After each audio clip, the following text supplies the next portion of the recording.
Senator Grassley asks counsel for the President, does the House's failure to enforce its subpoenas render its, quote, obstruction of Congress, end quote, theory unprecedented?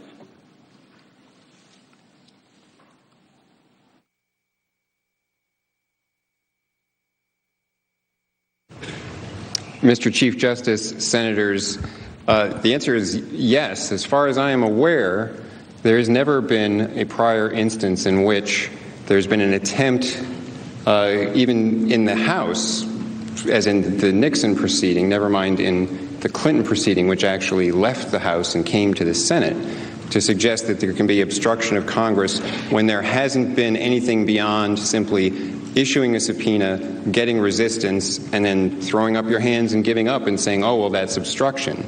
In the Clinton situation, most of the litigation was with the independent counsel, and there were privileges asserted and litigation again and again. But the point is that the issues about the privileges were all litigated, and they were resolved before things came to this body. Similarly, in the Nixon impeachment proceeding within the House, a lot of investigation had been done by the special counsel, and there was litigation over assertions of privileges there in order to get at the tapes, and some tapes or transcripts had already been turned over. But again, there was litigation about the assertion of the privilege in response to the grand jury subpoena that then fed into the House's proceedings.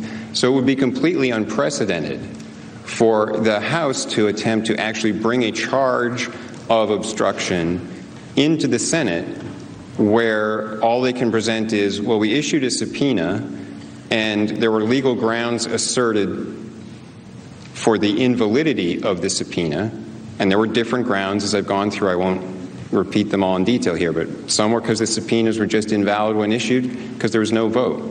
Some is that the subpoenas for witnesses were invalid because senior advisors to the president had absolute immunity from compulsion. Some were that they were forcing executive branch officials to testify without the benefit of agency counsel and executive branch counsel with them. So various reasons asserted for the invalidity and the defects in various subpoenas, and then no attempt to enforce them, no attempt to litigate out what the validity or invalidity might be, but just bring it here as an obstruction charge is unprecedented.